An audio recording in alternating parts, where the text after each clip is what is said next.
joins us from National Treasury, and we are very much looking forward to hearing her insights. Thank you very much, Gcobisa, for joining us.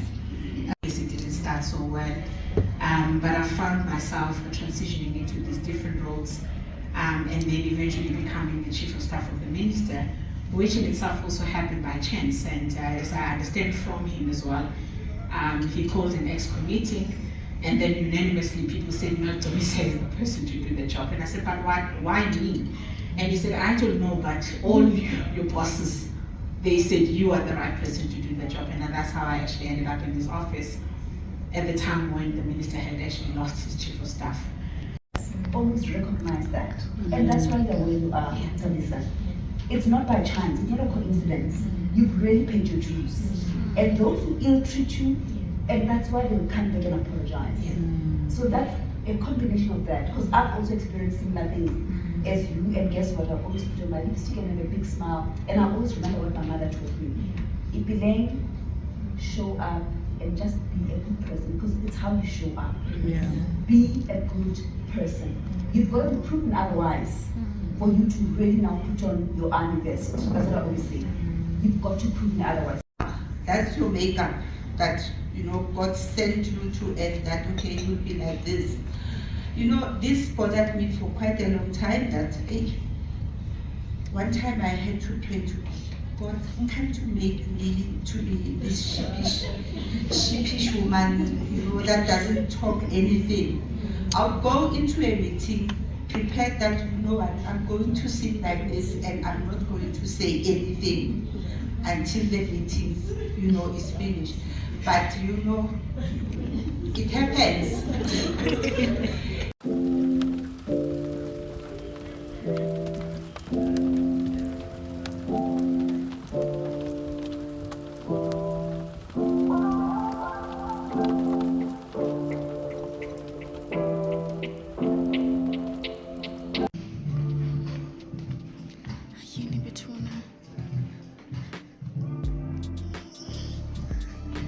What? So cutesy. Oh my goodness. This place is so cute.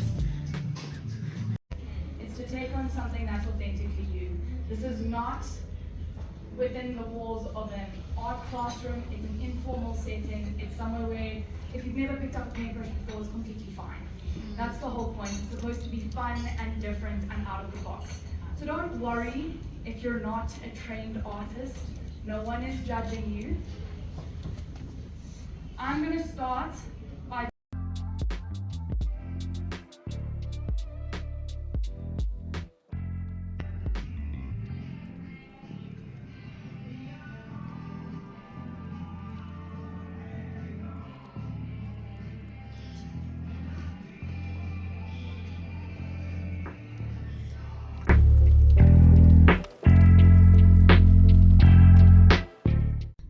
So I am at Merrill's Arch. This is where the venue is. I am attending the investment summit hosted by Old Mutual. So please come with me, darling. Outperformed emerging markets by a factor of 3 times. So that's a huge outperformance, which is obviously what has led to the current construct of the world. Where quantitative managers have done a little bit better. And so as a result, we think that there is an opportunity for quantitative strategies to gain some market share. At the same time, because these strategies tend to deliver relatively strong outcomes versus their peers and can be good diversifiers, we think there's a larger role that they can play in many investor portfolios than they do today.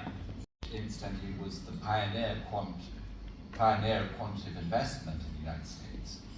And I was in the asset allocation division. What we were finding is that all the markets that we were examining, they was moving in somewhat strange ways. And to me, the underlying common denominator was the impact of the 0 interest rates that were being set by the Federal Reserve on the global reserve currency.